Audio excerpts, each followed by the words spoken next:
नमस्कार विद्यार्थी मित्रांनो, आजच्या या व्हिडिओमध्ये तुमचं स्वागत आहे. बघा विद्यार्थी मित्रांनो, आपली जी काही इतिहासाची सिरीज चालू आहे त्याच्यामध्ये आपण कालपासनं इयत्ता 8वीचा इतिहास सुरू केलेला आहे. आणि जो काही पहिला पार्ट मी इयत्ता 8वीचा टाकलेला आहे त्याला उदंड प्रतिसाद मिळालेला आहे. आणि तुम्ही सर्वांनी व्हिडिओ शेअर केला असेलच अशी त्यामुळं मी तुमचे काय मानते, आभार मानते. आणि मी लागलीच काय घेऊन आलेली आहे, त्याचा सेकंड पार्ट घेऊन आलेली आहे. बघा, वेळ वाया न घालवता लागलीच आपण प्रश्नाला हात घालूया.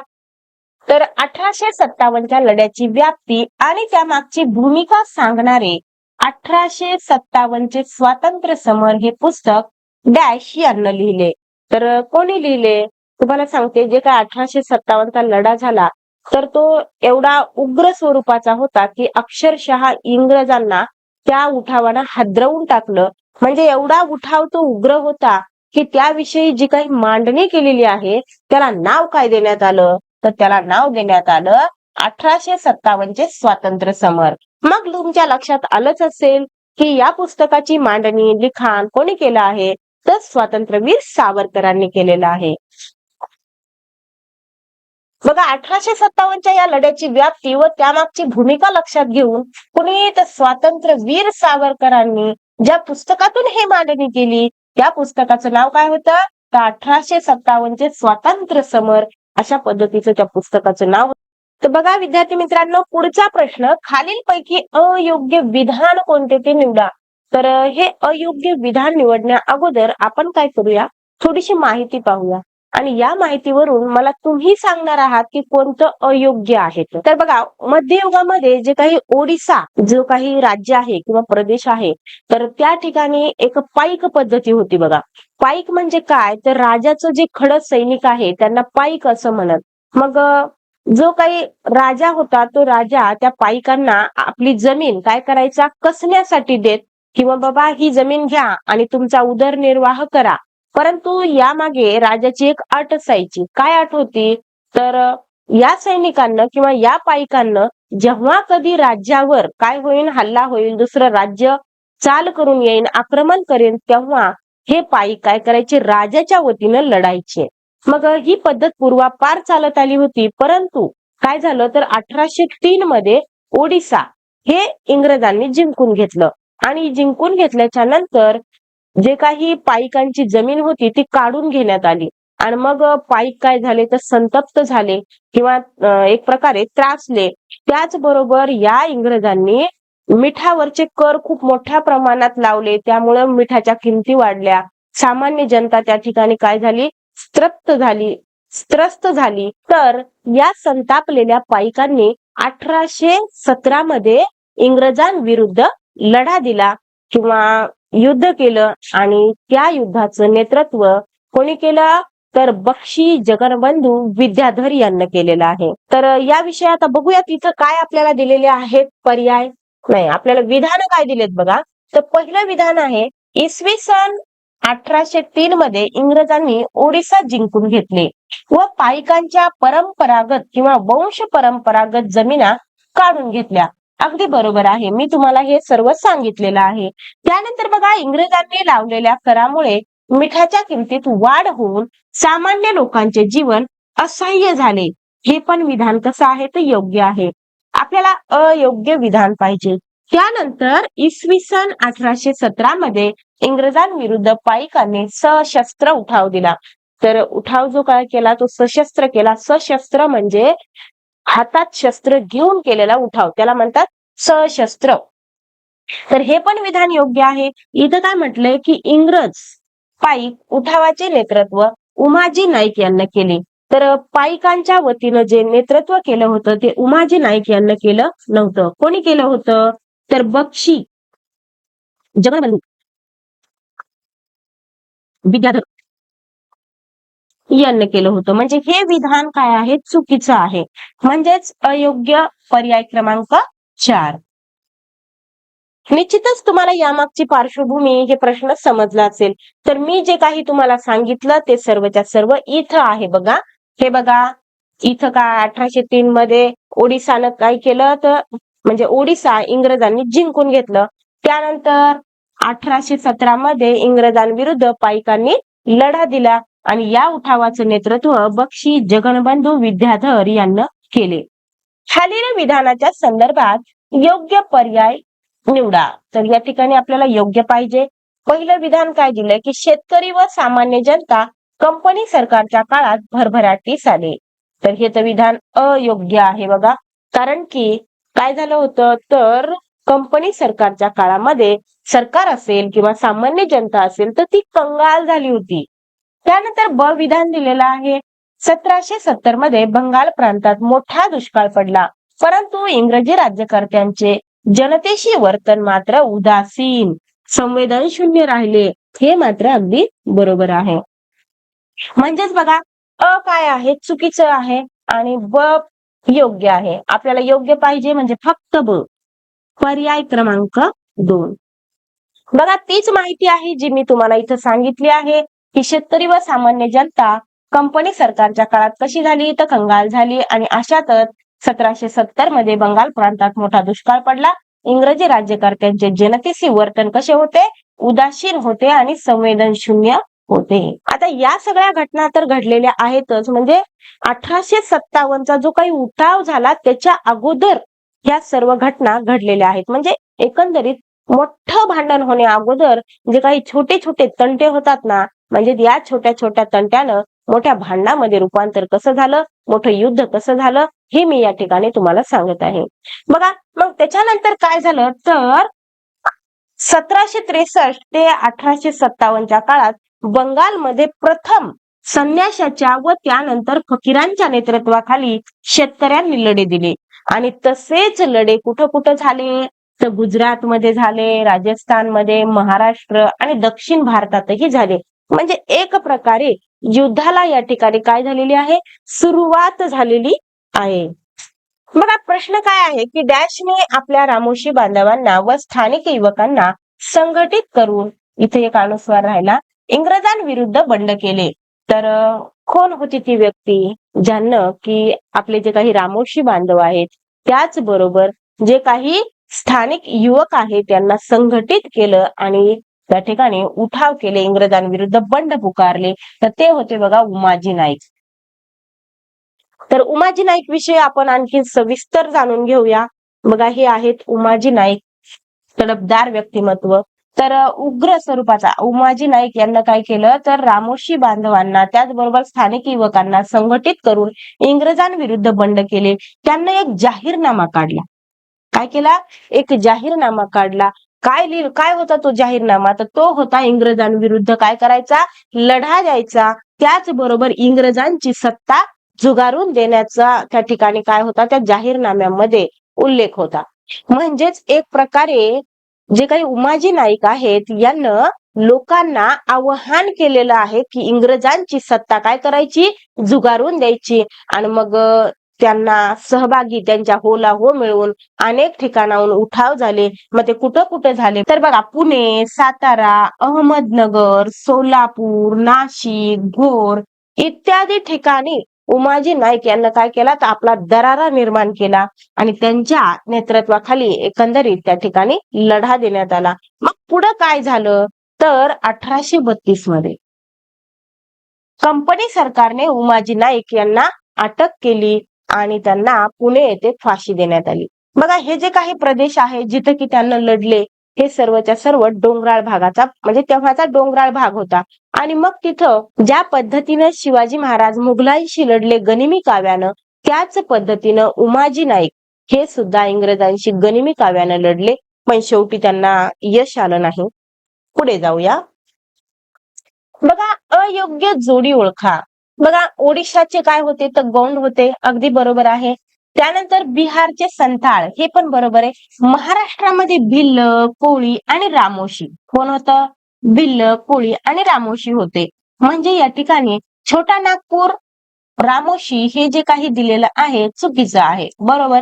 म्हणजेच पर्याय क्रमांक 2 हे आपलं उत्तर येईल. मग छोटा नागपूरला योग्य जोडी काय असेल, इथे या जोड्या कशाच्या संबंधित दिल्यात ते सांगते तुम्हाला अगोदर. प्रदेश आणि त्या प्रदेशामध्ये कोणती आदिवासी जमात आढळते या पद्धतीच्या ह्या जोड्या आहेत. म्हणजेच आपल्याला काय म्हणता येईल की छोटा नागपूर या प्रदेशामध्ये कोलाम नावाची जमात आढळते. मग बाकीच्या काही ज्या जोड्या आहेत त्या योग्य आहेत. ओडिसामध्ये गोंड आढळतात, त्याचबरोबर बिहारमध्ये संथाळ आणि महाराष्ट्रामध्ये भिल्ल, कोळी आणि रामोशी. मग हीच माहिती तुम्हाला इथं दिसेल. इथं काय छोटा नागपूर परिसरामध्ये कोलाम, ओडिसामध्ये गोंड, बिहारमधील संथाळ आणि ब्रिटिशांच्या विरुद्ध यांना लढे दिले. त्याचबरोबर महाराष्ट्रामध्ये महाराष्ट्रामध्ये भिल्ल, कोळी आणि रामोशी यांना पण इंग्रजांविरुद्ध लढे दिलेले आहेत. आणखीन एक महत्वाचं इथं असं आहे बघा, की कोल्हापूर परिसरामध्ये कुठं, कोल्हापूर, याला दुसरी पेन घेते म्हणजे तुमच्या जरा व्यवस्थित लक्षात येईल बघा. याच्यावर प्रश्न विचारण्यात आलाय. प्रश्न काय विचारला, की फोंड सावंतांनी इंग्रजी सत्तेला म्हणजे इंग्रजी सत्तेविरुद्ध आवाहन केलं, उठाव केला, तर तो कोणत्या प्रदेशातून केला? तर फोंड सावंतांनी कोकणातून उठाव केलेले आहेत. आणि इथं काय म्हटलंय, की कोल्हापूर परिसरात गडकऱ्यांनी काय केले तर उठाव केले. लक्षात ठेवायचं, कोल्हापूरमधून गडकरी लढले होते आणि कोकणातून फोंड सावंत लढले होते इंग्रजांविरुद्ध. बघा प्रश्न आहे, कोल्हापूर परिसरातील डॅश जमातींनी इंग्रजांविरुद्ध लढे दिले. तर आताच मी तुम्हाला सांगितलं कोल्हापूरचे कोण होते, तर गडकरी होते. पर्याय क्रमांक 4. बघा खाली विधानांच्या संदर्भात योग्य पर्याय निवडा. बघा अ विधान आहे, ब्रिटिशांनी आदिवासी व वन्य जमातीच्या हक्काविरुद्ध कायद्याने गदा आणली.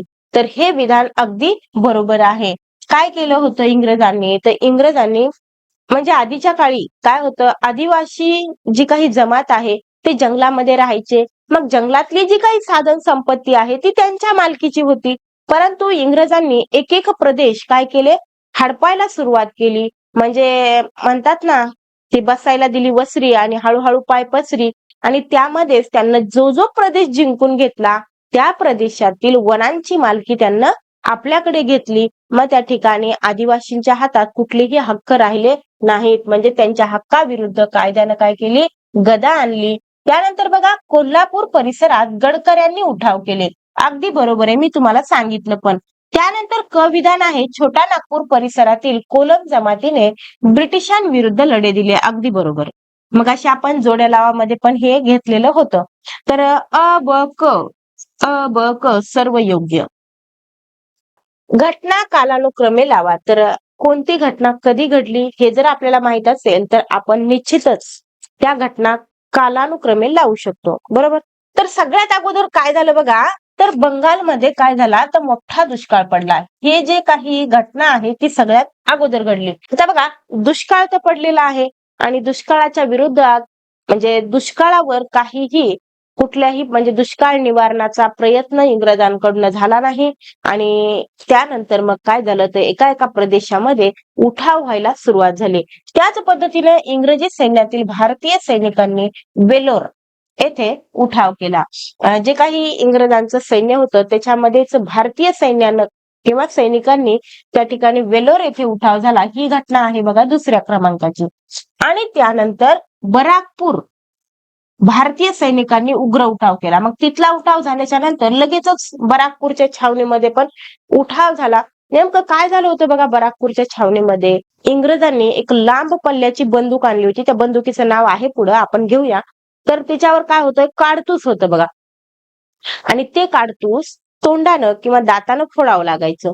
आणि या काडतुसावर गायीची आणि डुकराची चरबी आहे अशी एक प्रकारे अफवा किंवा मग चोहीकडे अशी बातमी ऐकण्यात येऊ लागली. त्या कारणानं काय झालं तर हिंदू आणि मुस्लिम यांच्या भावना दुखावल्या गेल्या. आणि या कारणास्तव बराकपूरच्या छावणीमध्ये एक प्रकारे उठाव झाला. आणि या उठावानंतरच म्हणजे हे आपल्यावर अन्याय होत आहे या कारणास्तव मंगल पांडे यांना काय केलं तर इंग्रज अधिकाऱ्यावर गोळ्या झाडल्या. अशा पद्धतीचे एकंदरीत उठाव त्या ठिकाणी सुरू झाले. आणि त्यातच मग चौथी घटना काय घडली तर कंपनी सरकारने उमाजी नाईक यांना अटक केली. तुम्हाला तर उमाजी नाईक विषयी आपण अगोदरही पाहिलेलं आहे की उमाजी नाईक तिकडं त्यांना जाहीरनामा काढला. इंग्रजांची सत्ता म्हणजे झिडकारून द्यायची होती. अशा पद्धतीनं त्यांना लोकांना प्रेरित केलं आणि उठाव केले. त्यामध्येच ते काय झालं तर 1832 मध्ये ते म्हणजे कंपनी सरकारच्या हाती लागले आणि त्यांना फाशी देण्यात आली. मग त्या ठिकाणी त्यांना काय झाली, अटक झाली. ही चौथी घटना आहे. म्हणजेच या ठिकाणी बघा पहिल्यांदा पहिलं त्याच्यानंतर दुसरं, त्यानंतर हे तिसरं आणि हे काय चौथं. म्हणजे ब पहिल्यांदा, त्याच्यानंतर क, त्याच्यानंतर ड आणि अ म्हणजे पर्याय क्रमांक 2 हे आपलं योग्य उत्तर. बघा, बराकपूरच्या छावणीतील मंगल पांडे यांनी इंग्रज अधिकाऱ्यावर गोळी झाडली कारण. तर मी आत्ताच तुम्हाला कारण सांगितलेलं आहे. कारण काय होतं की इंग्रजांची जी काही अन्यायी वृत्ती आहे ती मंगल पांडे यांना सहन झाली नाही आणि मग त्यांना काय केलं तर इंग्रज अधिकाऱ्यावर गोळ्या झाडल्या. मग इथं दिलंय बघा, इंग्रजांच्या अन्यायी वृत्तीला विरोध करायचा होता म्हणून त्यांना काय केलं तर गोळ्या झाडल्या. इथं वर काय दिलंय, छावणीवर इंग्रजांचा अचानक हल्ला झाला. आता छावणी इंग्रजांचीच होती ना, ते इंग्रज हल्ला कशाला करतील. दुसरं विधान आहे की हिंदी सैनिकांचे पगार कमी केले होते. कमी केले होते नव्हते, ते पहिलेच कमी होते. त्यानंतर बघा, बघा त्या बंदुकीचं नाव बघा, तर एनफिल्ड बंदुकीचा वापर करण्यास मनाई केली. मनाई नव्हती केली. ही जे काही मोठे म्हणजे लांब पल्ल्याची जी बंदूक होती, मी तुम्हाला सांगितलं त्याच्यावर काय होतं, काडतूस होतं आणि त्याच्यावर गायीची आणि डुकराची चरबी चिटकवली आहे अशी अफवा त्या ठिकाणी उठवण्यात आली होती किंवा चौकडं अशी बातमी पसरली होती. ती होती बघा बंदूक कोणती, एनफिल्ड. तर मनाई केली नव्हती, तर ती बंदूक त्या ठिकाणी नव्यानं वापरात आलेली होती. म्हणून हे पण विधान काय आहे तर त्या ठिकाणी योग्य ठरत नाही की मंगल पांडेनं गोळी झाडण्याचं त्याचं कारण ठरू शकत नाही. तर हे आहे बघा योग्य. तर मुघल बादशहा बहादूर शहा, काय बहादूर शहा. बघा बरेच जणांना मला थोडस म्हणजे काय असं वाचायचं तसं वाचायचं. तर विद्यार्थी मित्रांनो, मी तुम्हाला सांगते की आपल्या मानसशास्त्रामध्ये आहे की नाही डिस्लेक्सिया, डिस्ग्राफिया आणि डिस्कॅल्कुलिया. तर तुम्हाला जेव्हा कधी वाटल की माझ्याकडनं वाचण्यामध्ये चूक झाली तेव्हा असं समजायचं की मला डिस्लेक्सिया आहे म्हणून. कारण की जे वाचनाच्या बद्दल चुका होतात ना विद्यार्थ्यांकडून, तर त्या विद्यार्थ्यांमध्ये किंवा त्या व्यक्तींमध्ये काय असते, डिस्लेक्सिया ही बिमारी असते. मग ती मला आहे असं समजा. आणि डिस्ग्राफिया कशाशी संबंधित असते तर लेखनाशी संबंधित असते. ग्राफ म्हटलं की लिहिण्याशी संबंधित आलं. आणि डिस्कॅल्कुलिया, कॅल्क्युलेटर माहिती की नाही, कॅल्क्युलेटरवर काय करता तुम्ही, गणित करता की नाही. मग डिस्कॅल्कुलिया ही जी काही बिमारी आहे कशाशी संबंधित आहे असं मानसशास्त्राला विचारतात बरं, तर लगेच सांगायचं ती गणिताशी संबंधित आहे. म्हणजे कसं असतं बघा की हे जे काही 39 आहेत की नाही, तर बरेच जण याला 29 वाचतात. म्हणजे वय खूप झालेलं असेल तरी सुद्धा अशा चुका होतात. याला म्हणतात डिस्कॅल्कुलिया. तर हा भाग झाला मानसशास्त्राचा. परंतु लक्षात ठेवा बरं, 1 मार्क देणार आहे. मी जे काही सांगितलं ते लक्षात असू द्या. मी कुठलीच वायफळ चर्चा कधीच करत नाही बघा. महत्वाचं तेवढंच बोलत असते. तर मुघल बादशहा यांच्याकडे या लढ्याचं नेतृत्व देण्यात आलं आणि त्यांना भारताचं सम्राट म्हणून काय केलं, घोषित केलं. बघा 1857च्या उठावाचे नेतृत्व कोणाकडे देण्यात आले तर तुम्हाला मी आत्ताच वाचून दाखवलं, सांगितलं की बादशहा बहादूर शाह यांच्याकडे हे नेतृत्व देण्यात आलं. बघा 1857 साली खानदेशात डॅश यांच्या नेतृत्वाखाली भिल्लांनी उठाव केला.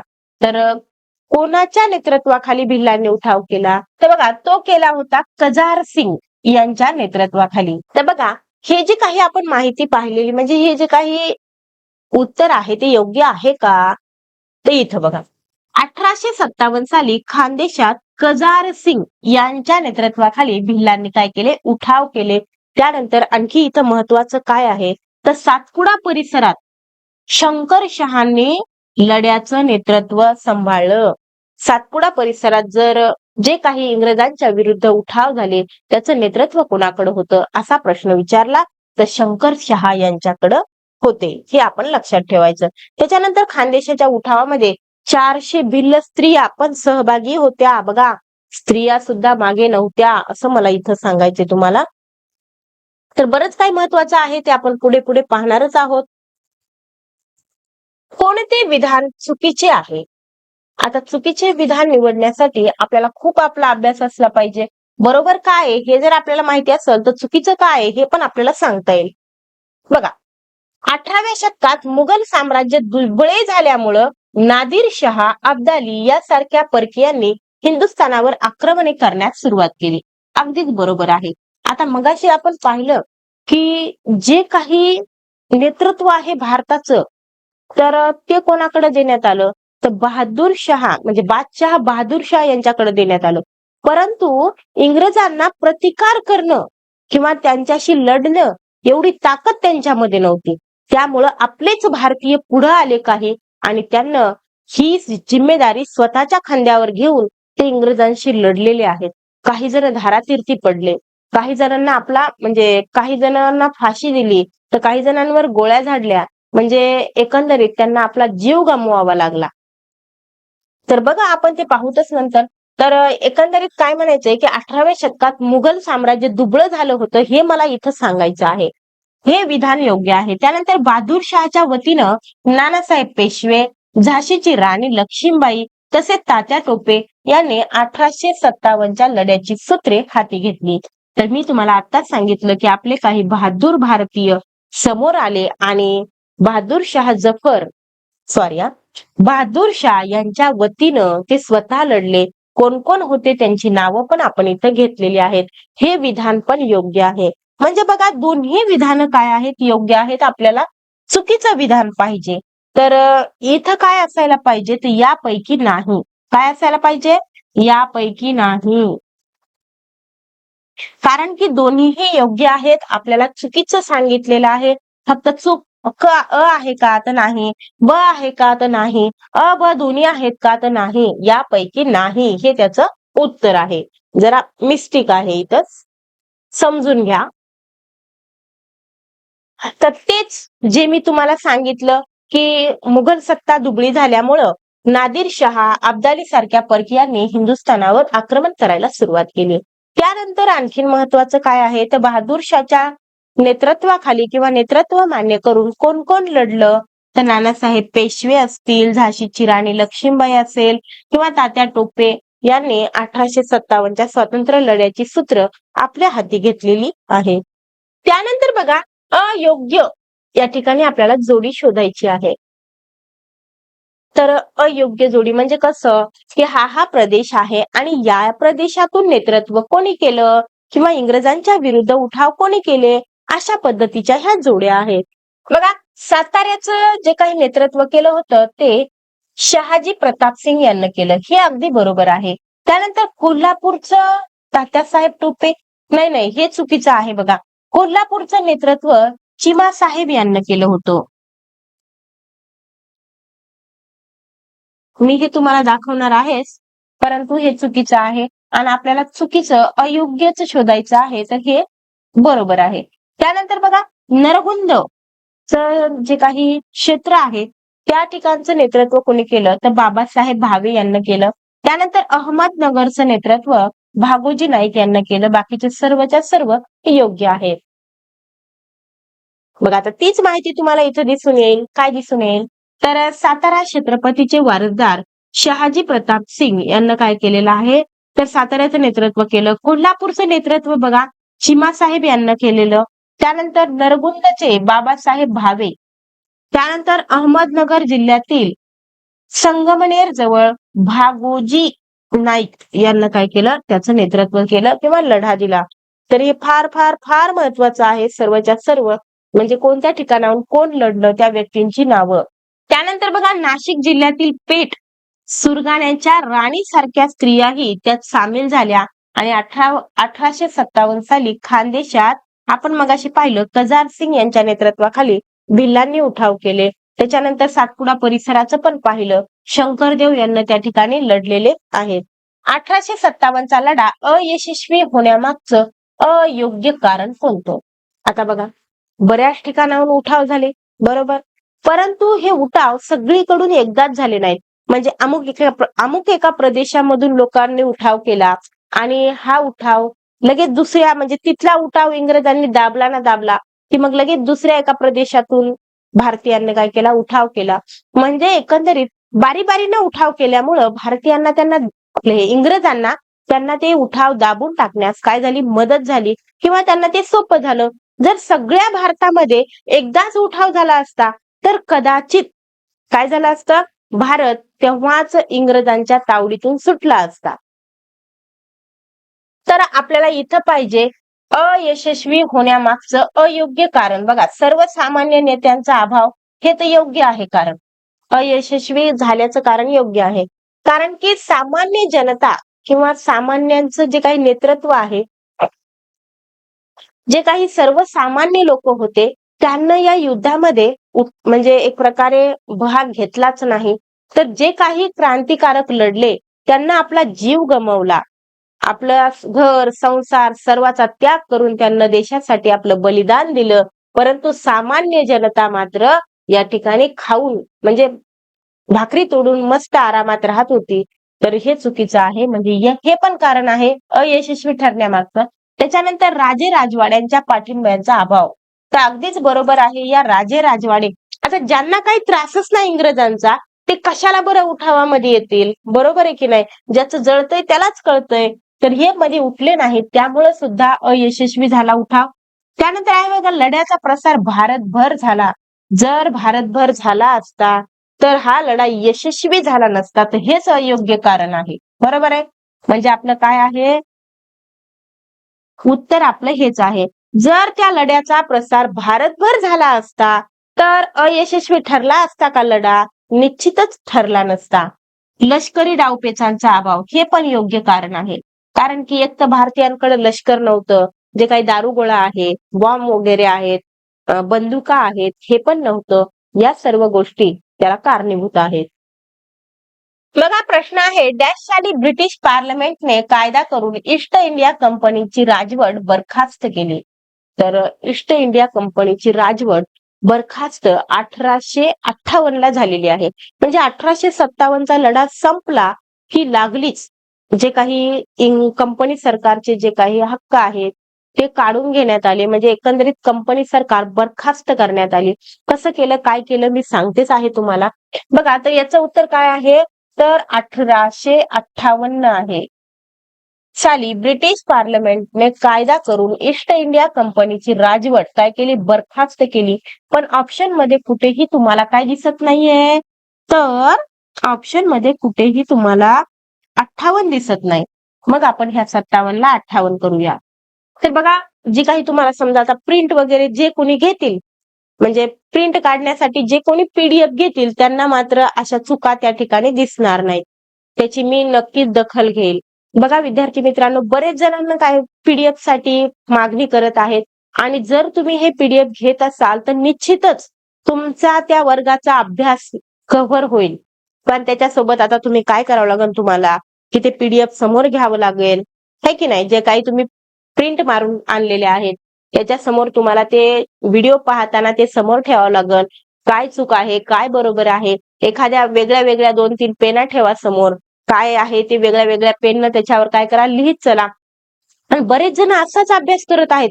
खूप मेहनत घेत आहेत. मला म्हणजे WhatsAppला वगैरे आपला नंबर वगैरे दिलेला आहे, तर त्याच्यावर स्क्रीनशॉट वगैरे टाकलेत बऱ्याच जणांनी, कसा अभ्यास करतायत. तर त्या प्रिंट काढल्याच्या नंतर त्यांना मी पाहिलं वेगळ्या वेगळ्या पेननं त्याला कसं गोल करतायत, चुकीचं काय आहे, मग तिथले राजे कोण होते, इथली सत्ता कोणाच्या हातात होती, काय वगैरे वगैरे सगळं असं एकदम डिटेलमध्ये छान लिहित आहेत, इसवी सन वगैरे टाकत आहेत. खरोखरच खूप चांगल्या पद्धतीचा, चांगल्या प्रतीचा अभ्यास चालू आहे. फक्त याला गरज आहे ती म्हणजे विश्वासाची.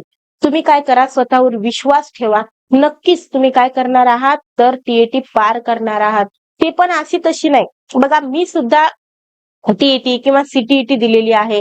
बऱ्याच वेळेस माझी टीईटी पण निघाली. यावर्षी मी सीटीईटी पण दिली होती 2025 चा पेपर. तर मी कधी पण अभ्यास बघा असा प्रश्न उत्तर स्वरूपातच केला. मला जवळ-जवळ 110 एका पेपरला आणि 102 दुसऱ्या पेपरला असे मार्क पडले. मग हे सगळं मी अशाच पद्धतीने केलं. आणि तुम्ही पण खूप छान तयारी करत आहात. ते पण एवढं मागं काम वगैरे असताना, कुणाच्या मागं जॉब आहे. ज्या काही भगिनी आहेत त्या सुद्धा त्यांच्या मेहनतीला सलाम असं म्हणता येईल. फक्त काय करा, तर विश्वास ठेवा. स्वतःवर विश्वास ठेवून करा जे काही आहे ते. जसं म्हणतात ना, मंजिल उन्हीं को मिलती है जिनके हौसले बुलंद होते हैं. पंखों से कुछ नहीं होता, हौसलों से उड्डाण होती है. तर तुम्ही स्वतःवर विश्वास ठेवून जे काही करत आहात ते करा. नक्कीच यश तुमचं आहे. तर इथं काय सांगितलं होतं, तर हे आपलं चुकलं होतं, तर आपण ते दुरुस्त केलं. तर ईस्ट इंडिया कंपनी कधी बरखास्त करण्यात आली, तर 1858 ला करण्यात आली. तर हीच माहिती मी आता तुम्हाला पुढे दाखवते. 1858 साली ब्रिटिश पार्लमेंटनं कायदा करून ईस्ट इंडिया कंपनीची राजवट काय केली, बरखास्त केली. आणि त्यानंतर आणखीन एक महत्वाचं असं घडलं मग तिथं, आता ईस्ट इंडिया कंपनीच्या हातात काहीही ताबा राहिला नाही. आणि मग तिथं गव्हर्नर जनरल हे जे काही पद होतं ते पद त्या ठिकाणी काढण्यात आलं आणि त्याच्या जागेवर कोणतं पद घेण्यात आलं, व्हाईसरॉय हे पद घेण्यात आलं किंवा त्या पदाची निर्मिती केली. PYQ मध्ये असा प्रश्न येऊन गेलेला आहे की पहिले व्हाईसरॉय आणि शेवटचे जनरल गव्हर्नर कोण होते, तर ते होते बघा लॉर्ड कॅनिंग. तर हा शेवटचा कोण आहे, गव्हर्नर जनरल आहे आणि पहिला व्हाईसरॉय. कारण व्हाईसरॉय हे पद काय झालं, या पदाची निर्मिती नव्यानं करण्यात आली. आणखी लगेच खालचा पण ओळीवर PYQ मध्ये प्रश्न आहे, ते प्रश्न बघा, ते असेल ते प्रश्न आपण घेऊयात, पुढे घेतलेला आहे बघा. भारताविषयी कारभार पाहण्यासाठी भारत मंत्री हे पद इंग्लंडच्या शासनामध्ये निर्माण करण्यात आलं. बघा, भारताचा कारभार पाहण्यासाठी इंग्रजांच्या शासनामध्ये कोणतं पद निर्माण करण्यात आलं, भारत मंत्री हे पद निर्माण करण्यात आले. लक्षात असू द्या. पुढे जाऊ. 1857च्या उठावानंतर बेगम हजरत महल यानं डॅश येथे आश्रय घेतला. तर आपण जसं पाहिलं की काही भारतीयांना बहादूर शाह जफर यांच्या नेतृत्वाखाली स्वतः लढले भारतीय, तर त्याच्यामध्ये बेगम हजरत महल या पण होत्या. मग त्याच्यानंतर नानासाहेब पेशवे वगैरे. तर नानासाहेब पेशवे आणि बेगम हजरत महल यांना या युद्धाच्या नंतर नेपाळला काय घेतला होता, आश्रय घेतला होता. हे बघा कुठं आहे नेपाळ, हे बघा इथे पर्याय क्रमांक 1. तुम्हाला इथं पण दाखवते. यांना पण नेतृत्व काय केलं, सांभाळलं. हे बघा, हे सगळी त्याच्यामध्ये होते. तात्यासाहेब असतील, राणी लक्ष्मीबाई असेल, त्याच्यानंतर बेगम हजरत महल आणि कुंवर सिंह. तर बरेच जण काय झाले, धारातीर्थी पडले, त्यांना आपले प्राण गमवावे लागले. इथं पाहूया बघा, राणी लक्ष्मीबाई, कुंवर सिंह, अहमदउल्ला हे धारातीर्थी पडले. त्यानंतर बहादूर शहा यांना रंगून कारावासामध्ये ठेवण्यात आले, कारण त्यांची सत्ता म्हणजे काही त्यांना कोणी भीतच नव्हतं ना, ते दुबळे झाले होते. आणि त्याच्यानंतर जे काही नानासाहेब पेशवे आहेत, बेगम हजरत महल यांना कुठं नेपाळमध्ये आश्रय घेतला. तर तात्या टोपे यांना 10 महिने इंग्रजांविरुद्ध लढा दिला. शेवटी कोणीतरी त्यांना इथं आहेत अशी बातमी त्या ठिकाणी दिली आणि त्यांना इंग्रजांनी पकडलं आणि फासावर त्यांना जावं लागलं. बघा, फितुरीमुळे ते सापडले गेले. बघा, 1857च्या उठावाच्या अखेरपर्यंत डॅश 10 महिने इंग्रजांशी लढत राहिले. तर ते व्यक्तिमत्व मी तुम्हाला आत्ताच सांगितलं, ते होते तात्या टोपे. तर बघा, डॅश हा शेवटचा गव्हर्नर जनरल व पहिला व्हाईसरॉय ठरला. तर मी तुम्हाला सांगितलं मगाशीच की तो होता लॉर्ड कॅनिंग. खालीलपैकी 1857च्या स्वातंत्र्य लढ्याचा परिणाम नाही. बघा, ईस्ट इंडिया कंपनीची राजवट बरखास्त करण्यात आली आणि मग बरखास्त केल्याच्या नंतर राणीने एक जाहीरनामा काढला. बघा, त्याच्यामध्ये असं म्हटलेलं आहे भारतीयांना उद्देशून की तुम्ही सर्व प्रजाजन आमचे आहात, त्याचबरोबर आम्ही जे काही नोकऱ्या वगैरे देणार आहोत त्याच्यामध्ये जाती धर्म उच्च नीच असा कुठलाही भेदभाव केला जाणार नाही. त्याचबरोबर आणखीन एक त्याच्यामध्ये जाहीरनाम्यामध्ये होतं की काय होतं, की आम्ही कुठल्याही म्हणजे भारतीयांच्या धार्मिक गोष्टीमध्ये ढवळाढवळ करणार नाहीत. म्हणजे ते विधान वेगळं असेल, मी माझ्या भाषेत सांगायला लागले. तर अशा पद्धतीचं एकंदरीत त्या ठिकाणी जाहीरनाम्यामध्ये सांगण्यात आलं होतं, परंतु तशा पद्धतीनं काहीही घडलेलं नाहीये. त्यानंतर बघा, भारत मंत्री हे पद इंग्लंडच्या शासनात निर्माण करण्यात आलं. तर बरोबर आहे, हे पण 1857च्या लढ्याचाच परिणाम आहे. त्यानंतर इंग्रजांनी भारतीयांच्या धार्मिक बाबतीत कसलाही हस्तक्षेप न करण्याचे ठरवले. हे पण बरोबर आहे. तुम्हाला सांगितलं ना की 1857च्या लढ्यानंतर राणी व्हिक्टोरिया यांनी एक जाहीरनामा काढला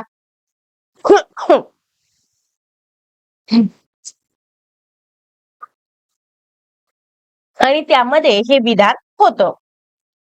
त्यानंतर लष्करात भारतीयांना इंग्रजी सैनिकांच्या बरोबरीनं स्थान देण्यात आलं. हे मात्र चुकीचं आहे. असा कुठलाही परिणाम घडलेला नाहीये. तर इंग्रजांना काय व्हायचं, तर चांगल्या चांगल्या पदावर नेमलं जायचं. इंग्रज अधिकाऱ्यांना ते अधिकारी पदावर असायचे आणि हे आपले जे भारतीय आहेत ते खालच्याच पदावर असायचे. तर हे विधान त्याचं काय नाहीये, परिणाम नाहीये. 1857च्या लढ्यानंतर भारताविषयी कारभार करण्यासाठी डॅश हे पद इंग्लंडच्या शासनात निर्माण करण्यात आलं. तर कोणतं पद होतं ते? तर ते होतं भारत मंत्री. मी तुम्हाला मगाशी पण सांगितलं की याच्यावर प्रश्न येऊ शकतो, म्हणजे PYQचा वेगळा असेल प्रश्न. बघा, भारताविषयी कारभार करण्यासाठी भारत मंत्री हे पद इंग्लंडच्या शासनात निर्माण करण्यात आलं. आता इंग्लंडच्या शासनात म्हणलं की ऑप्शन मध्ये काय असणार आहे? तर व्हाईसरॉय असेल, गव्हर्नर जनरल असेल, त्याच्यानंतर आणखीन काही भले म्हणजे दुसरी काही नावं असतील. तर भारत मंत्री, आता कारण इंग्लंडच्या शासनात म्हणले ना, मग भारत मंत्री कसं काय असू शकतंय? म्हणून आपला काय असला पाहिजे, अभ्यास असला पाहिजे, आपल्याला ते माहित असलं पाहिजे. ते पद होतं बघा, इंग्लंडच्या शासनात होतं, परंतु नाव काय होतं त्या पदाचं? भारत मंत्री. बघा, प्रश्न आहे, राजाराम मोहन राय यानं इसवी सन डॅश मध्ये बंगाल प्रांतात, कुठं? बंगाल प्रांतात ब्राह्मो समाजाची स्थापना केली. तर कधी केली होती? तर 1828 ला. आता राजाराम मोहन राय जे आहेत त्यांच्याविषयी आपण सविस्तर जाणून घेऊया, कारण त्यांच्यावर पण बरेच प्रश्न, बरेच विधानं येतात, ते आपल्याला कळले पाहिजेत. बघा, राजाराम मोहन राय यांना इसवी सन 1828 मध्ये कुठं? बंगाल प्रांतामध्ये ब्राह्मण समाजाची स्थापना केली, हे सगळ्यांना माहितीये. पण कुठं केली असं पण विचारतात, म्हणून आपण ठेवायचं बंगाल प्रांतात. हे आपण लक्षात ठेवायचं. आणि पुढे जाऊन बघा, त्यांना अनेक भाषा व धर्माचा अभ्यास केला. बघा, भारतीय पण खूप शिकले बरं, लक्षात असू द्यायचं. आणि याच कारणानं एकंदरीत आपल्याला जे यश मिळालेलं आहे भारत आपला परत मिळवण्यासाठी, तर ते हे पण कारण आहेत, शिकणं वगैरे. शिक्षण फार महत्वाचं. त्यांना अनेक भाषा व धर्माचा अभ्यास केला, त्यातून त्यांची अद्वैतवादी विचारसरणी विकसित झाली. एकेश्वरवाद, उच्च नीच असा भेद न पाळणे, कर्मकांडास विरोध, प्रार्थनेचा मार्ग अनुसरणे ही ब्राह्मो समाजाची तत्वे होती. ब्राह्मो समाजाची तत्वे पण आपल्याला माहित असायला हवी. त्यानंतर राजाराम मोहन राय यांना सती प्रथा, बालविवाह, पडदा पद्धती यांचा पण विरोध केलेला आहे. तर यांच्याविषयी जे काही थोडक्यात आणखीन माहिती राहिली ती आपण नंतर पाहणारच आहोत. उगा थोडं राहिलेलं आहे, बाकी सर्व आपण या ठिकाणी कव्हर केलं. बघा, राजाराम मोहन राय यानं डॅश येथे हिंदू कॉलेजची स्थापना केली. तर त्यानं हिंदू कॉलेजची स्थापना ही कोलकाता या ठिकाणी केली. तर कुठं दिलंय बघा हे? तर इथं दिलंय. तर विधवा विवाह, त्याचबरोबर स्त्रियांचे शिक्षण याचं त्यांना समर्थन केलं. त्यानंतर कोलकाता येथे हिंदू कॉलेजची यांना स्थापना केली आणि संवाद कौमुदी या वृत्तपत्राद्वारे जनजागृती केली. संवाद कौमुदी हे वृत्तपत्र कोणाचं आहे? तर ते राजाराम मोहन राय यांचं. बघा, प्रश्न आहे, संवाद कौमुदी या वृत्तपत्राद्वारे जनजागृती करणारे समाज सुधारक कोण होते? तर ते होते राजाराम मोहन राय. दादोबा पांडुरंग तरखडकर यांनी इसवी सन 1848 साली डॅशची स्थापना केली. तर काय? दादोबा पांडुरंग तरखडकर यांना काय केलेलं आहे बघा? तर परमहंस सभेची स्थापना केली. कुठे दिलंय बघा इथं? परमहंस सभा. आणि मग पुढे काय झालं? तर काही दिवसानंतर परमहंस सभा विसर्जित करण्यात आली आणि या परमहंस सभेमधले जे काही सदस्य होते यांना एकत्र येऊन पुन्हा प्रार्थना समाजाची स्थापना केली. आणि या प्रार्थना समाजाचे पहिले अध्यक्ष कोण होते? तर आत्माराम पांडुरंग तरखडकर. हे कोण होते? दादोबा पांडुरंग तरखडकर यांचे बंधू. तर हे जरा लक्षात असू द्या चलत चलत. तर ठीक आहे, आपण आणखीन एक, दादोबा पांडुरंग तरखडकर यांना मराठीचे पाणिनी असं सुद्धा म्हणतात. प्रश्न आलेला आहे PYQ ला. आपण बोललेलं कुठलंही व्यर्थ नसतं बघा, प्रत्येक गोष्ट ही महत्वाची. हे बघा इथं, परमहंस सभेची स्थापना कधी झाली? 1848 ला. कोणी केली? दादोबा पांडुरंग तरखडकर यांना. आणि जे काही पुढं आहे ते सगळं मी तुम्हाला सांगितलंय की आत्माराम पांडुरंग तरखडकर हे प्रार्थना समाजाचे काय होते? पहिले अध्यक्ष होते. त्यानंतर बघा, या संस्थेस मुंबई विद्यापीठातील तरुण पदवीधर मिळाल्यामुळं त्याची प्रतिष्ठा वाढली. म्हणजे याच्यामध्ये जे काम करणारे लोक होते ते सुशिक्षित होते या प्रार्थना समाजामध्ये.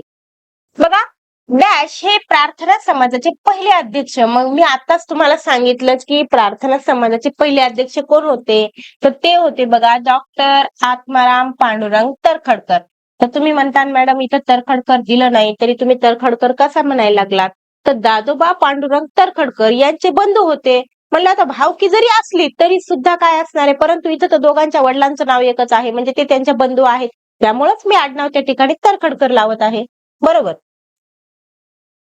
हे बघा तुम्हाला ती माहिती इथं दिसेल आणि मी मगाशी तुम्हाला जवळजवळ ही माहिती सर्व दिलेली आहे. त्याच्यानंतर आणखीन एक महत्वाचं काय आहे बघा, तर न्यायमूर्ती महादेव गोविंद रानडे, डॉक्टर राघव भंडारकर यांनी प्रार्थना समाजाचे कार्य चालवले, किंवा मला असं म्हणायचंय की हे पण त्या प्रार्थना समाजाचे सदस्य होते, हे आपण लक्षात ठेवायचं. का लक्षात ठेवायचं? कारण की असा प्रश्न म्हणजे आपल्याला नावे दिली जाऊ शकतात की खालीलपैकी कोण प्रार्थना समाजाचे सदस्य नाहीत, तर आपल्याला कोण आहेत हे जर माहित असेल तर कोण नाहीत ते आपल्याला त्या ठिकाणी सांगता येईल. त्यानंतर मग प्रार्थना समाज जे आहे तर त्याच्यामध्ये नेमकं काय होतं, तर त्यांचे तत्व काय होते, तर मूर्तीपूजेचा विरोध, एकेश्वरवाद, कर्मकांडाचा विरोध, ही प्रार्थना समाजाची काय होती तर तत्वे होती. उपासना व प्रार्थनेवर त्यांचा भर होता. प्रार्थना समाजाने सामाजिक सुधारणेसाठी काय केलं, अनाथालये, स्त्री शिक्षण संस्था, कामगारांसाठी रात्रशाळा, दलितांसाठी संस्था सुरू केल्या. प्रार्थना समाजाचे सदस्य आणखीन कोण होते बघा सदस्य, महर्षी विठ्ठलरामजी शिंदे, आणि यानं डिप्रेस्ड क्लासेस मिशन स्थापन केले. तर हे पण त्या प्रार्थना समाजाचे सदस्य होते, परंतु त्यांना डिप्रेस्ड क्लासेस मिशनची स्थापना केली. हे महत्वपूर्ण आहे, आपण लक्षात घ्यायचं. खालीलपैकी कोणत्या संस्थेनं किंवा संघटनेने सामाजिक सुधारणेसाठी अनाथालये, स्त्री शिक्षण संस्था, कामगारांसाठी रात्रशाळा आणि दलितांसाठी संस्था सुरू केल्या? तर आपण आत्ताच माहिती पाहिली, म्हणजे कोणी केलं ते, तर प्रार्थना समाजाने केलेलं आहे. खालील विधानांच्या संदर्भात अयोग्य पर्याय निवडा. चुकीचा पर्याय आपल्याला शोधायचा. तर इथं बघा, राजाराम मोहन राय यानं इसवी सन 1828 मध्ये बिहार प्रांतात ब्राह्मो समाजाची स्थापना केली. त्याच्यात सगळं बरोबर आहे.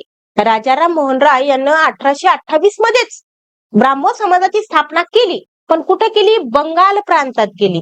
बिहार प्रांतात केली का, तर नाही. हे इथं काय आहे, तर हे बिहार चुकीचं आहे, इथं यायला पाहिजे बंगाल, मग आपलं योग्य होईल. आलं लक्षात? म्हणजे आपल्याला चुकीचं विधान निवडायचं म्हणजे आपलं उत्तर तर आलं की लगेच आपण काय करणार, गोल करणार आणि पुढे निघून जाणार. पण कुठं, परीक्षेमध्ये. इथं नाही, इथं आपल्याला सगळं बघायचंय. बघा, दादोबा पांडुरंग तर्खडकर यांना परमहंस सभेची स्थापना केली, अगदी बरोबर आहे. त्यानंतर राजाराम मोहन राय यांनी संवाद कौमुदी या वृत्तपत्रातून जनजागृती केली, आपण हे पण पाहिलं. त्यानंतर विठ्ठल रामजी शिंदे यांनी डिप्रेस्ड क्लासेस मिशनची स्थापना केली. हे पण कोण होते, तर प्रार्थना समाजाचे सदस्य होते.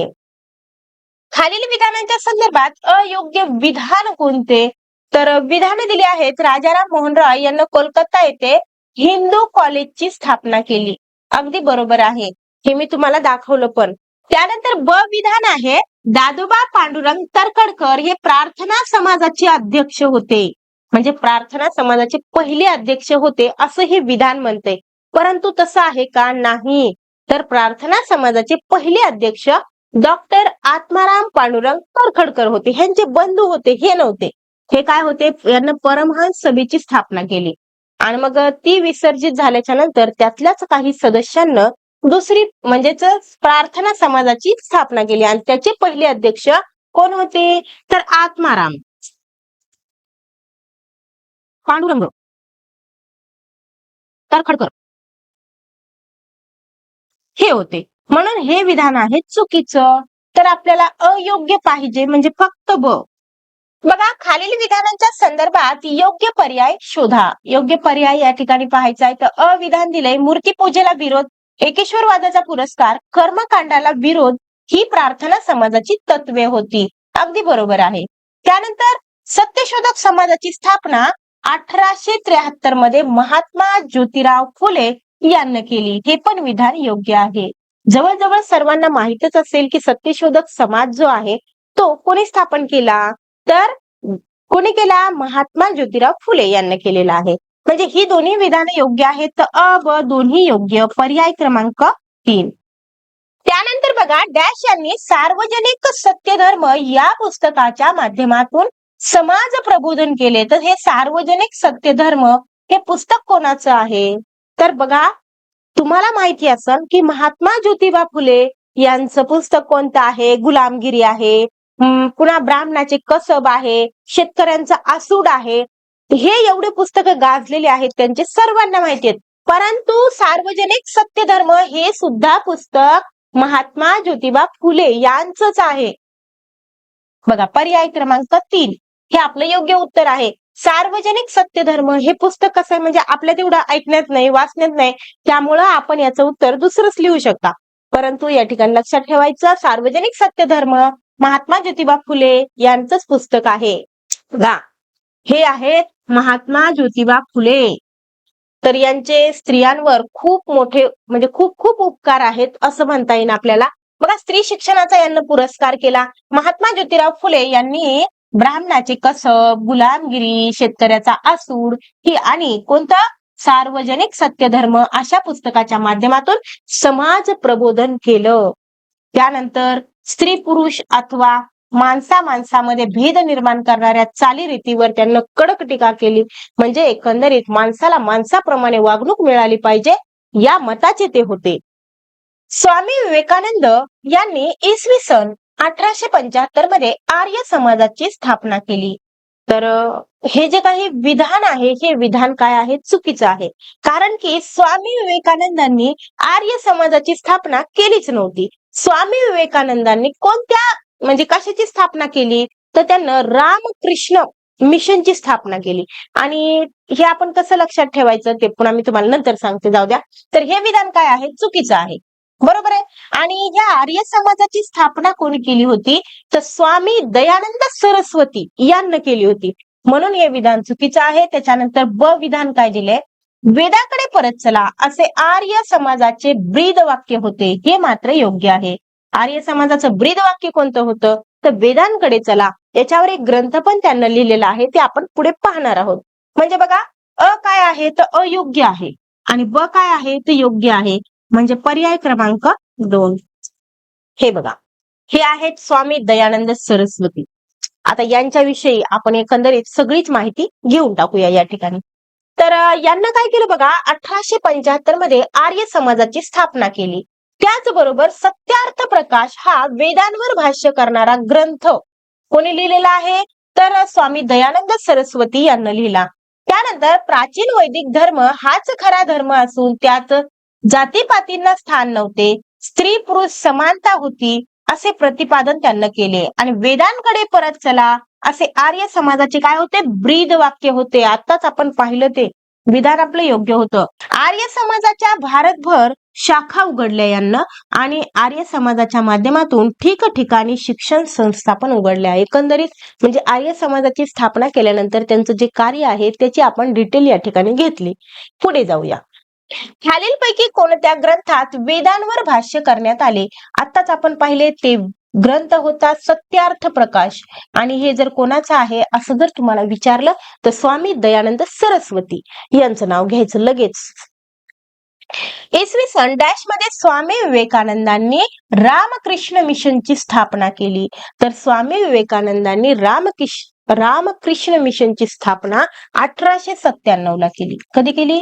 1897. पर्याय क्रमांक 3. तर आता आपण काय करणार आहोत? स्वामी विवेकानंदांविषयी सविस्तर माहिती किंवा सविस्तर या ठिकाणी आपण जाणून घेणार आहोत. बघा, मी बाकीचं तर तुम्हाला सांगितलेच आहे की आपल्याला इथं काय पाहायचंय, तर 1897 मध्ये स्वामी विवेकानंदांनी रामकृष्ण मिशनची काय केली? स्थापना केली. मग या मिशनचं नेमकं काय कार्य होतं? तर दुष्काळग्रस्तांना मदत, रोगी, त्याचबरोबर जे काही दीनदुबळे आहेत त्यांना औषधोपचार, स्त्री शिक्षण, आध्यात्मिक उन्नती या क्षेत्रामध्ये या मिशननं काय केलेलं आहे, कार्य केलेलं आहे आणि ते कार्य आजही चालू आहे. जरी स्वामी विवेकानंद नसले तरी त्यांचं मिशन आजही त्या ठिकाणी कार्यरत आहे. त्यानंतर आणखीन महत्वाचं म्हणजे स्वामी विवेकानंद हे एक उत्तम वक्ते होते आणि त्यांची बुद्धिमत्ता तर अफाट होती बघा.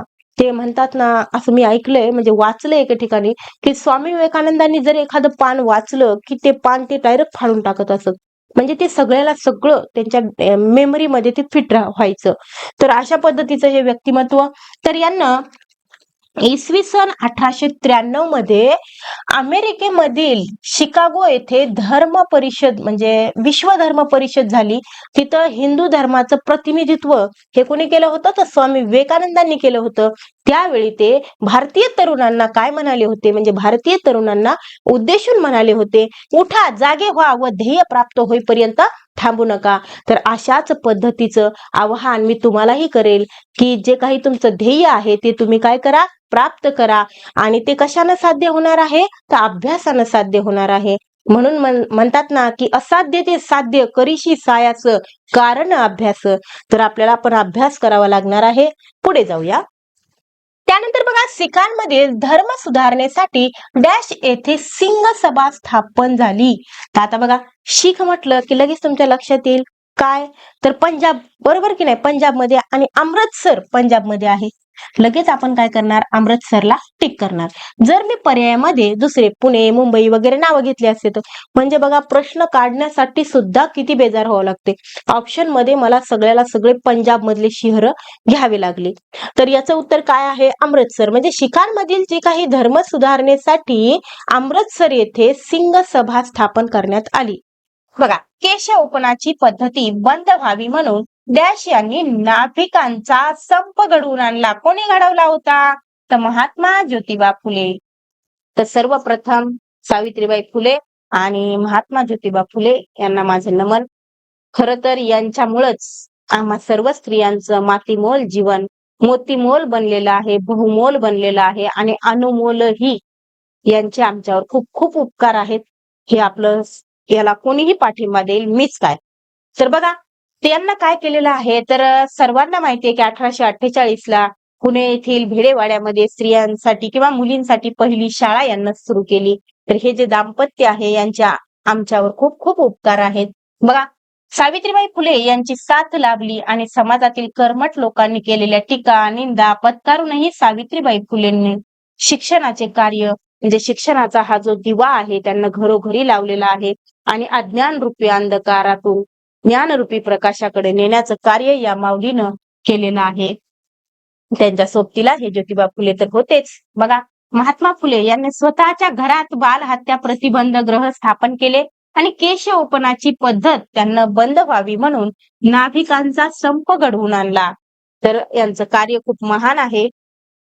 बघा, प्रश्न आहे की डॅश यांनी शतपत्रातून स्त्री पुरुष समानतेचा पुरस्कार केला. तर कोणी केला बरं, तर ते केलेलं आहे बघा, गोपाळ हरी देशमुख यांना.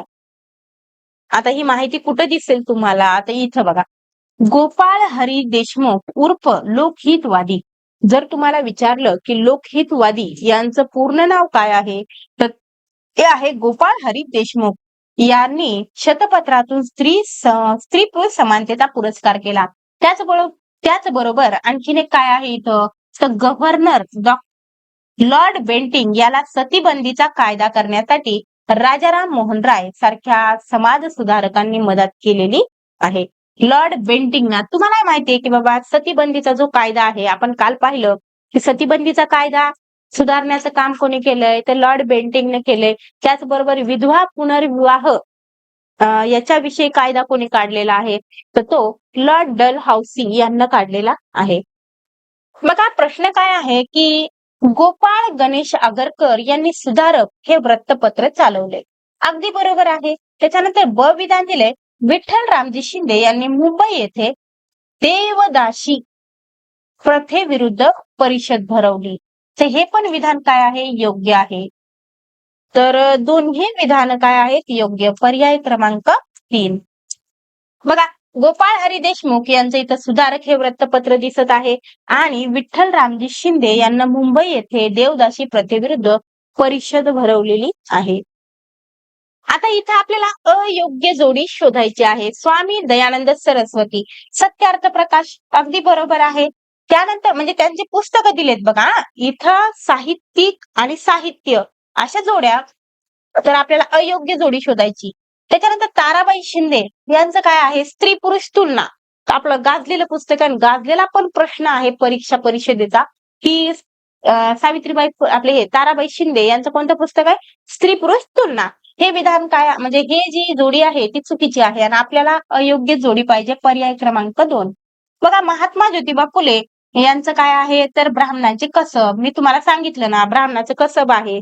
त्याच्यानंतर गुलामगिरी आहे, शेतकऱ्याचा आसूड आहे. त्याच्यानंतर आणखीन एक पुस्तक पाहिलं बघा आपण, सार्वजनिक सत्य धर्म, हे पण त्यांचं पुस्तक आहे. त्याच्यानंतर राजाराम मोहन राय यांना हे वृत्तपत्र आहे बघा, ह्यांचं संवाद कौमुदी. हे सगळे योग्य आहेत. बघा, इथं दिसेल तुम्हाला, मुंबई येथे देवदासी प्रथेविरुद्ध परिषद भरवली. ताराबाई शिंदे यांना स्त्री पुरुष तुलना. कोणतं लिहिलंय, स्त्री पुरुष तुलना. तिथं मी तुम्हाला आधीच सांगितलं की चुकलंय म्हणून. त्याच्यानंतर आणखीन काय महत्वाचं आहे, तर या ग्रंथातून जहाल भाषेत स्त्रियांच्या हक्कांचा पुरस्कार केला. महर्षी धोंडो केशव कर्वे यांनी पुण्यात अनाथ बालिका आश्रम, कोणी महर्षी आहेत बघा, हे महर्षी धोंडो केशव कर्वे यांना अनाथ बालिका आश्रम सुरू केला. विधवा, परित्यक्ता यांच्यासह सर्वच महिलांना शिक्षण घेऊन पायावर उभे राहता यावे यासाठी धोंडो केशव कर्वे यांना पण कार्य केलेलं आहे. तर हे महान महान लोक होऊन गेले, ज्यांना की स्त्रियांना काय केलं, समोर आणण्याचं काम केलं. नाहीतर हे लोक जर होऊन गेले नसते तर आज मला तुमच्या समोर बोलता आलं नसतं, तुमच्या समोर उभं राहता आलं नसतं. बघा, खालील विधाने अभ्यासा व अयोग्य या ठिकाणी आपल्याला शोधायचं आहे. तर पहिलं विधान दिले, लोकहितवादी यांनी शतपत्रातून स्त्री पुरुष पुरस्कार केला. तर हे विधान काय आहे, योग्य आहे. आपण मगाशी पण पाहिले. त्याच्यानंतर पंडिता रमाबाई यांना शारदा आश्रम संस्थेची स्थापना केली. बरोबर आहे, ह्याचं पण काहीच म्हणजे चूक नाहीये त्याच्यात. त्याच्यानंतर रमाबाई रानडे यांनी सेवा सदन. बघा, हे पंडिता रमाबाई आणि रमाबाई रानडे लय जमलिंग करणारे आहेत बघा. आपला एक मार्ग आला आला म्हणता म्हणता जातो निघून. तर पंडिता रमाबाई यांचं काय आहे, शारदा आश्रम आहे. आणि रमाबाई रानडे यांचं सेवा सदन. कोणाचं तरी एकाच चांगलं पाठ करायचं. म्हणजे रमाबाई रानडे यांचं काय आहे, सेवा सदन. हे नेहमी लक्षात ठेवायचं. मग हे जर लक्षात असेल तर हे ह्यांचं नाही, एवढं तर लक्षात येईल, है की नाही. तर हे काय आहे, तर बरोबर आहे. आपल्याला या ठिकाणी अयोग्य विधान निवडायचं आहे. तर पुढे काय दिले बघा, लॉर्ड डलहौसीला सतीबंदीचा कायदा करण्यासाठी राजाराम मोहन राय यांना मदत केली. हे मात्र चुकीचं आहे. कोणी केली होती राजाराम मोहन रायला मदत? सतीबंदीचा कायदा म्हणलं की लॉर्ड बेंटिंग आलं का लक्षात? म्हणून हे विधान चुकीचं आहे. लॉर्ड डलहौसीनं तर विधवा पुनर्विवाहाचा कायदा काढला होता. बघा, प्रश्न आहे की डॅश यांना मुस्लिम समाजातील धर्म सुधारण्यासाठी बंगाल प्रांतात द मोहम्मदन लिटररी सोसायटीची स्थापना. तर ही स्थापना कोणी केली, तर ती केली बघा अब्दुल लतीफ यांना. बरोबर आहे ना, नाव वाचण्यात बरोबर आलंय का, लतीफ यांना केलेली आहे. तर ती माहिती तुम्हाला कुठं मिळेल, इथं मिळेल बघा. अब्दुल लतीफ यांना मुस्लिम समाजातील धर्म सुधारणेला म्हणजे सुरुवात केली आणि त्यांना बंगाल प्रांतात द मोहम्मदन लिटररी सोसायटीची स्थापना केली. त्यानंतर बघा, आणखीन एक व्यक्तिमत्व आहे जे की मुस्लिम समाजाचं म्हणजे मुस्लिम समाजामध्ये सुधारणा घडवून आणण्यासाठी त्यांना काय केले, प्रयत्न केले. तर ते आहेत सर सय्यद अहमद खान. यांना काय केलं, तर अलीगड येथे मुस्लिम विद्यापीठ स्थापन केलं. त्याच्यानंतर मोहम्मदन अँग्लो ओरिएंटल कॉलेजची स्थापना केली.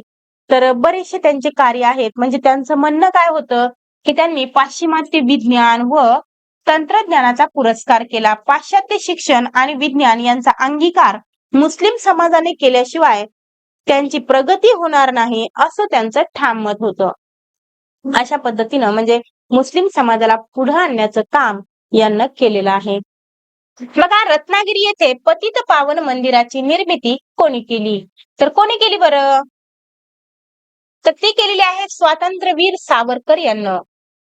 तर बघा यानंतर प्रश्न विचारण्यात आलेला आहे काय, तर रत्नागिरी येथे पतित पावन मंदिराची निर्मिती कोणी केली? कोणतं मंदिर आहे? पतित पावन तर या मंदिराची निर्मिती त्या पण रत्नागिरी मधील म्हटलेलं आहे हा.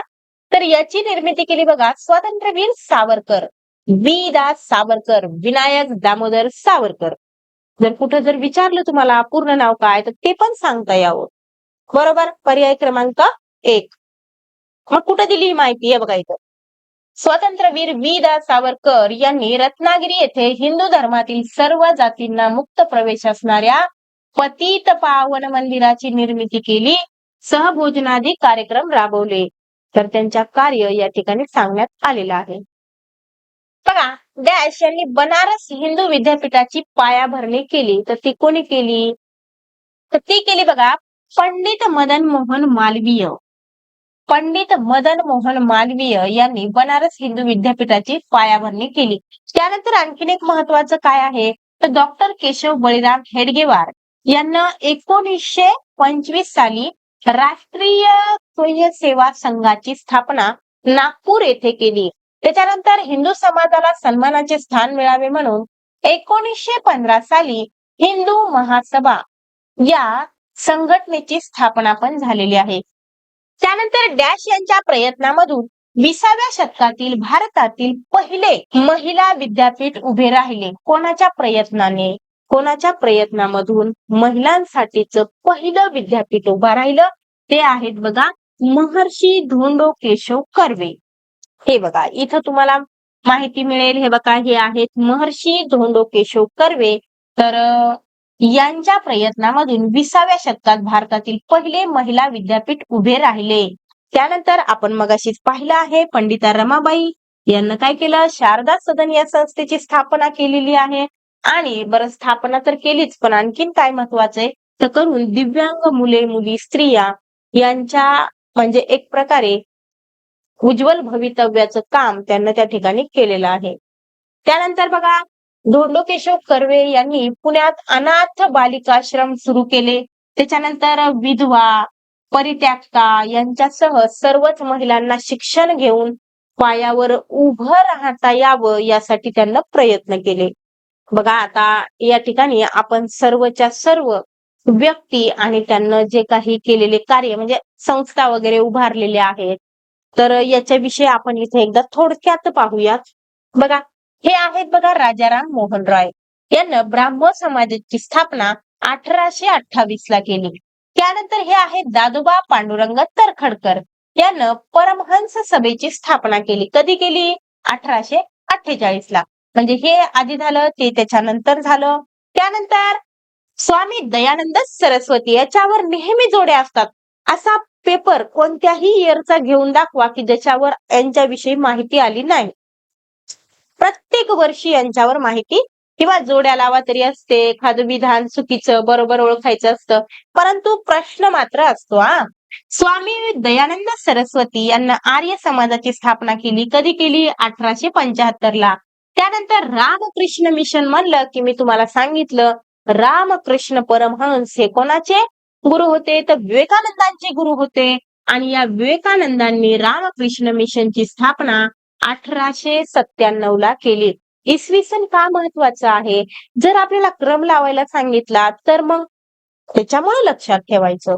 बघा बालहत्या प्रतिबंध ग्रह त्याचबरोबर सत्यशोधक समाजाची स्थापना महात्मा ज्योतिबा फुले यांनी केली. आणि ते बालहत्या प्रतिबंध ग्रह हे कधीच आहे तर 1863 च.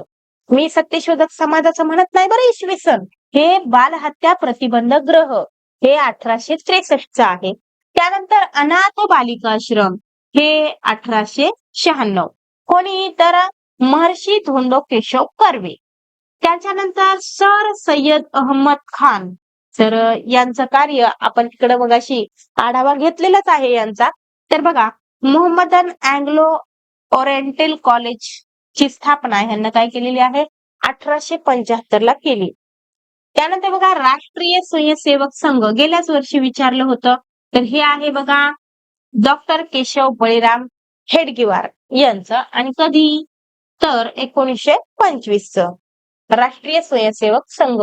तर हे जे काही आपण आणलेली आहे माहिती खूप खूप महत्वाची आहे. त्यानंतर पुढील पैकी कोणते नेते प्रार्थना समाजाचे नव्हते? बघा, आत्माराम पांडुरंग तर्खडकर तर तुम्हालाही माहितीये ते पहिली जे काही म्हणजे त्या प्रार्थना सभेचे ते पहिले अध्यक्ष होते, बरोबर आहे. ते तर काय अध्यक्ष बनल्यावर हे तर आहेतच त्याच्यामध्ये. त्यानंतर राघव भंडारकर पण होते त्याच्यात आणि न्यायमूर्ती म. गो. रानडे हे पण होते बघा. गोपाळ गणेश आगरकर नव्हते. म्हणजे पर्याय क्रमांक 3 हे आपलं उत्तर असणार आहे. बघा विद्यार्थी मित्रांनो, आता हे जे काही पुढचे 2-4 प्रश्न आहेत ते काय आहेत? PYQ चे आहेत. कोकणात इंग्रजांविरुद्ध कोणी उठाव केला? तर मला सांगा, मी तुम्हाला हे पण सांगितलं होतं की कोंड सावंतांनी काय केला होता? कोकणामध्ये इंग्रजांच्या विरोधात उठाव केला होता. भारतीय प्रबोधन म्हणजे मुख्यतः होय. काय होय? तर भारतीय प्रबोधन म्हणजे वैचारिक क्रांती. मी तुम्हाला सांगितलं की नाही? वैचारिक क्रांती म्हणजे वैचारिक जागृती. त्यानंतर बघा 16व्या शतकाच्या उत्तरार्धात जनतेच्या हक्काची पायमल्ली होऊ लागली. कारण तर याच्या मागचं कारण आहे धर्मगुरूचे कर्मकांड स्तोम. यामुळं 16व्या शतकाच्या उत्तरार्धात जनतेच्या हक्काची पायमल्ली होऊ लागली. थोडं आपण फास्ट घेऊया, आमची लाईट गेलेली आहे. मग इन्व्हर्टर काय होते जरा थोडाच वेळ साथ देते. त्याच्यामुळे आपण थोडं फास्ट घेत आहोत. बघा खालीलपैकी अयोग्य जोड्या ओळखा. तर अयोग्य कोणती आहे? बघा रॉबर्ट क्लाइव्ह दुहेरी राज्य व्यवस्था. काल पण आपण पाहिलेलं आहे हे. तर योग्य आहे ते. नंतर लॉर्ड कॉर्नवॉलिस मुलकी नोकरशाहीची निर्मिती केली आहे ना, अगदी बरोबर आहे. त्याच्यानंतर लॉर्ड मेकालेनं काय केलं होतं? तर भारतात इंग्रजी शिक्षण आणलं होतं. आणि एक खालसा धोरण आहे की नाही, हे डल हाऊशीच आहे बघा. तर हे काय आहे मग? चुकीचं आहे बघा, अयोग्य. आणि लॉर्ड बेंटिंकनं सतीबंदीचा कायदा केला. ही बहुतेक कालचा झालेला आहे हा प्रश्न कालच. दक्षिण आफ्रिकेतील केप ऑफ गुड होप चे म्हणजेच आशेचे भूषर चा शोध कोणी लावला? तर कोणी लावला आहे तो? तर बार्थोलोम्यू डायस यांना लावलेला आहे. हे पण कालचाच ह्याच्यातला प्रश्न आहे बरं. म्हणजे कालच्याच ह्याच्यात घ्यायला पाहिजे होता. बघा स्त्री धर्मनीती या ग्रंथाच्या लेखिका कोण? तर स्त्री धर्मनीती हा जो काही ग्रंथ आहे तो पंडिता रमाबाई यांचा आहे. बघा हे फार पंडिता रमाबाई असेल, रमाबाई रानडे असेल, ताराबाई कोण असेल? ताराबाई मोडक, ताराबाई शिंदे. तर यांच्याविषयी आपल्याला थोडस जास्त जागरूक राहावं लागतं. यांच्यावर नेहमी प्रश्न असतो. हे बघा 1857च्या उठावानंतर बेगम हजरत महल यांनी डॅश मध्ये आश्रय घेतला. तर आपण त्याच्याविषयी सविस्तर बोललो. नेपाळमध्ये आश्रय घेतला. हे पण PYQ ला विचारलेला प्रश्न आहे. अनाथ बालिकाश्रमाची स्थापना डॅश यांना केली. कोणी केली? महर्षी धोंडो केशव कर्वे. आपण ही माहिती पाहिलेलीच आहे. सर्व आपला अभ्यासून झालेला आहे. त्यामुळं मी थोडं फास्ट घेते. बघा महर्षी विठ्ठल रामजी शिंदे यांनी देवदासी प्रथेविरुद्ध डॅश येथे परिषद भरवली. कुठं भरवली? तर मुंबईला भरवली बघा. त्यानंतर न्यायमूर्ती रानडे, डॉक्टर भंडारकर, न्यायमूर्ती तेलंग, आत्माराम पांडुरंग तर्खडकर हे नेते डॅश होते. तर कशाचे होते हे नेते? हे होते बघा प्रार्थना समाजाचे नेते. बघा इंग्लंडमध्ये औद्योगिक क्रांतीची सुरुवात डॅश व्यवसायातून झाली. कोणत्या व्यवसायातून झाली माहितीये का? ती कापड व्यवसायातून झाली. म्हणजे भारतामधून कापूस नेऊ लागले आणि तिथून काय करू लागले? यंत्रावर कापड निर्मिती मोठ्या प्रमाणात करू लागले. आधुनिक भारताच्या इतिहासाचा कालखंड हा प्रामुख्याने कोणाच्या कारभाराचा काळ मानला जातो? तर हा पण प्रश्न PYQ चा आहे. तर हा की नाही भांडवलदार आणि ब्रिटिश यांचा कार्यकाळ मानला जातो. आधुनिक भारताचा आपण सध्या आधुनिक भारताचा इतिहास अभ्यासत आहोत. त्याच्यामुळे आपल्याला काय असलं पाहिजे? आपल्याला थोडस लक्षात असलं पाहिजे की आधुनिक भारताच्या इतिहासाचा जो काही कालखंड आहे तो कोणाच्या कारभाराचा काळ किंवा त्या काळामध्ये कोणाचा कारभार चालला? तर भांडवलदार आणि ब्रिटिश. बघा भारतीय समाज सुधारक व त्यांनी स्थापन केलेल्या संस्था या संदर्भात चुकीची जोडी आपल्याला शोधायची आहे. बघा ब्राह्मो समाज तर राजाराम मोहन रायचा तुम्हाला पाठ झाला असेल आता बरं हे. आणि परमहंस सभा दादोबा पांडुरंग तर्खडकर. अगदी बरोबर, हे बरोबर, हे बरोबर. त्याच्यानंतर शारदा आश्रम हे पंडिता रमाबाईचं आहे बघा. हे पण बरोबर आहे. इथं रामकृष्ण मिशन. तुम्हाला सांगितलं ना मी, रामकृष्ण मिशन. रामकृष्ण परमहंस हे कुणाचे गुरु होते? तर स्वामी विवेकानंदांचे गुरु होते. मग इथं स्वामी दयानंद सरस्वती, तर ह्यांचं काय आहे? आर्य समाज आहे. बरोबर की नाही बरं? हं? तुम्हाला पण आता चांगल्या पद्धतीनं माहित झालं असेल, म्हणजे हीच काय आहे? आपली चुकीची जोडी आहे. परम रामकृष्ण मिशन हे जे काही स्थापन केलेलं आहे, तर ते केलं बघा. कोणी केलं होतं? तर स्वामी विवेकानंदांनी.